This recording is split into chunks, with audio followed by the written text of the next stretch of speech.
দেশৰ সম্পত্তি বিক্ৰী কৰিবলৈহে শাসনলৈ আহিছিল নৰেন্দ্ৰ মোদী।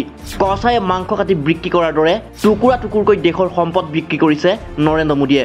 এইবাৰ BSNLৰ কফিনত শেষ গজাল মাৰিব মোদী চৰকাৰে। দেশজুৰি নিৰ্বাচনী আচৰণবিধি বলবৎ হৈ থকাৰ সময়তেই দুটা চৰকাৰী কোম্পানী বিক্ৰী কৰাৰ সিদ্ধান্ত গ্ৰহণ কৰিছে মোদীৰ বিজেপি চৰকাৰে। এইবাৰ দুই দূৰসংযোগ কোম্পানী BSNL আৰু MTNL মালিকাধীন 600 টুকুৰা ভূমি আৰু ভৱন অট্টালিকাৰ বিক্ৰীৰ সিদ্ধান্ত লৈছে মোদী চৰকাৰে। ইতিমধ্যে এই সম্পত্তিসমূহৰ বিক্ৰীৰ বাবে এটা ৱেবছাইটো খুলিছে মোদী চৰকাৰে। ৱেবছাইটৰ তথ্য মতে বিক্ৰী কৰা হ'ব BSNLৰ 351টা সম্পত্তি আৰু MTNLৰ 119টাকৈ সম্পত্তি। অসমীয়া প্ৰতিদিনৰ বাতৰি অনুসৰি অকল এই সম্পত্তি বিক্ৰী কৰিয়ে নহয়, সমগ্ৰ দেশত খালী পৰি ৰোৱা দূৰসংযোগ বিভাগৰ কাৰ্যালয়সমূহো ভাড়া দিয়াৰ সিদ্ধান্ত লৈছে।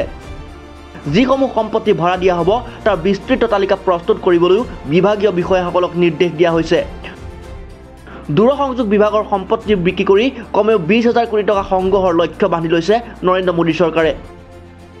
দূৰসংযোগ মন্ত্ৰালয়ৰ সচিব নীৰজ মিতালে 21 মেত প্ৰেৰণ কৰা এক পত্ৰত মোদী চৰকাৰৰ সম্পত্তি বিক্ৰী আৰু ভাড়া দিয়াৰ ব্লুপ্ৰিণ্ট পোহৰলৈ আহিছে।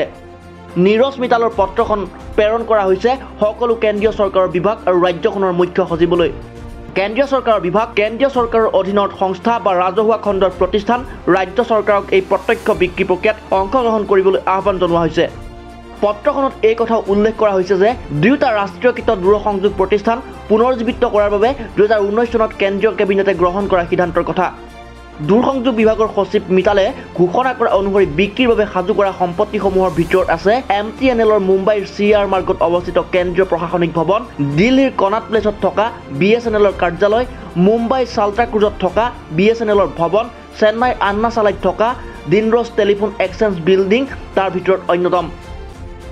এতিয়া চৰকাৰে লোৱা এই সিদ্ধান্তৰ পিছতেই খঙত জাঙুৰ খাই উঠিছে কোম্পানী দুটাৰ কৰ্মচাৰীসকল।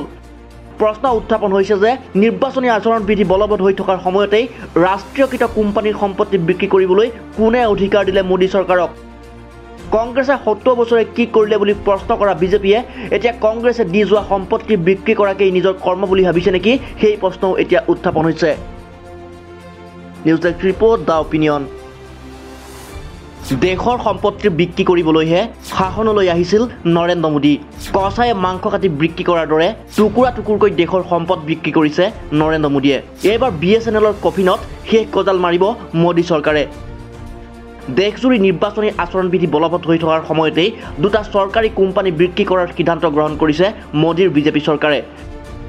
এইবাৰ দুই দূৰসংযোগ কোম্পানী BSNL আৰু MTNL মালিকাধীন 600 টুকুৰা ভূমি আৰু ভৱন অট্টালিকাৰ বিক্ৰীৰ সিদ্ধান্ত লৈছে মোদী চৰকাৰে।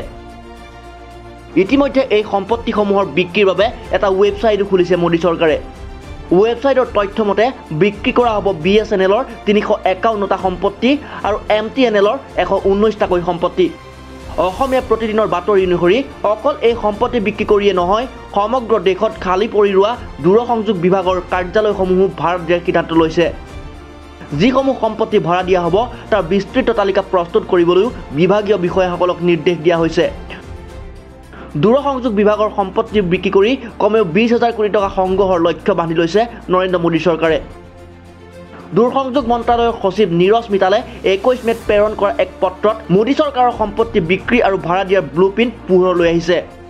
নীৰজ মিতালৰ পত্ৰখন প্ৰেৰণ কৰা হৈছে সকলো কেন্দ্ৰীয় চৰকাৰৰ বিভাগ আৰু ৰাজ্যখনৰ মুখ্য সচিবলৈ। কেন্দ্ৰীয় চৰকাৰৰ বিভাগ, কেন্দ্ৰীয় চৰকাৰৰ অধীনত সংস্থা বা ৰাজহুৱা খণ্ডৰ প্ৰতিষ্ঠান, ৰাজ্য চৰকাৰক এই প্ৰত্যক্ষ বিক্ৰী প্ৰক্ৰিয়াত অংশগ্ৰহণ কৰিবলৈ আহ্বান জনোৱা হৈছে।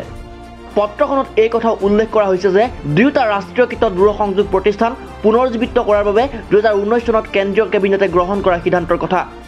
দূৰসংযোগ বিভাগৰ সচিব মিতালে ঘোষণা কৰা অনুসৰি বিক্ৰীৰ বাবে সাজু কৰা সম্পত্তিসমূহৰ ভিতৰত আছে MTNLৰ মুম্বাইৰ CR মাৰ্গত অৱস্থিত কেন্দ্ৰীয় প্ৰশাসনিক ভৱন, দিল্লীৰ কনাট প্লেচত থকা BSNLৰ কাৰ্যালয়, মুম্বাই চাল্টাক্ৰুজত থকা BSNLৰ ভৱন, চেন্নাইৰ আন্না চালাইত থকা দিনৰছ টেলিফোন এক্সচেঞ্জ বিল্ডিং তাৰ ভিতৰত অন্যতম। এতিয়া চৰকাৰে লোৱা এই সিদ্ধান্তৰ পিছতেই খঙত জাঙুৰ খাই উঠিছে কোম্পানী দুটাৰ কৰ্মচাৰীসকল। প্ৰশ্ন উত্থাপন হৈছে যে নিৰ্বাচনী আচৰণবিধি বলবৎ হৈ থকাৰ সময়তেই ৰাষ্ট্ৰীয়কৃত কোম্পানীৰ সম্পত্তি বিক্ৰী কৰিবলৈ কোনে অধিকাৰ দিলে মোদী চৰকাৰক? কংগ্ৰেছে 70 বছৰে কি কৰিলে বুলি প্ৰশ্ন কৰা বিজেপিয়ে এতিয়া কংগ্ৰেছে দি যোৱা সম্পত্তি বিক্ৰী কৰাকেই নিজৰ কৰ্ম বুলি ভাবিছে নেকি সেই প্ৰশ্নও এতিয়া উত্থাপন হৈছে। News desk report the opinion.